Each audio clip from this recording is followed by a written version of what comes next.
விளக்கம் என்னவென்றால், இத்தேசத்தின் அரசியல்வாதிகள் அனைவருக்கும் விரோதமாகவே நான் என் கருத்தை நீட்டிக் கொண்டிருக்கிறேன். தமிழக அரசியல்வாதிகள் அனைவருக்கும் விரோதமாகவே கடவுள் தன் கருத்தை நீட்டிக் கொண்டிருக்கிறார். தமிழக அரசியல்வாதி அனைவருக்கும் கெட்ட காலம், கெட்ட காலம், கெட்ட காலம். அனைவரும் வேதனைப்படுவார்கள். தமிழக அரசியல்வாதிகள் அனைவரும் தேர்தல் நிற்கிறவங்க, தேர்தல் வேலை செய்யறவங்க அனைவரும் வேதனைப்படுவார்கள். அவனவன் கிரியைகளுக்கு தக்க வேதனை அவனவனுக்கு நான் கொடுக்கிறேன். உடனே உடனே உடனே யார் யார் என்னென்ன தப்பு செஞ்சாங்களோ கிரியைனா செயல்பாடு அதுக்கு தக்க வேதனை அவனவனுக்கு அந்தந்த அரசியல்வாதிக்கு கடவுள் கொடுக்குறார்.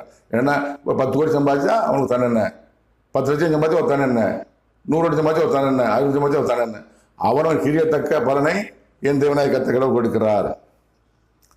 அரசியல் ஆதாயம், அரசியல் லாபம் அவர்களுக்கு இல்லை இல்லை இல்லை. இந்த இதை சொல்றாரு. இப்ப விதைக்கிறாங்கல்ல, பணத்தை செலவழிக்காங்களா, இந்த அரசியல்வாதிகளுக்கு அரசியல் ஆதாயம் கிடையாது, அரசியல் லாபம் பார்க்க முடியாது.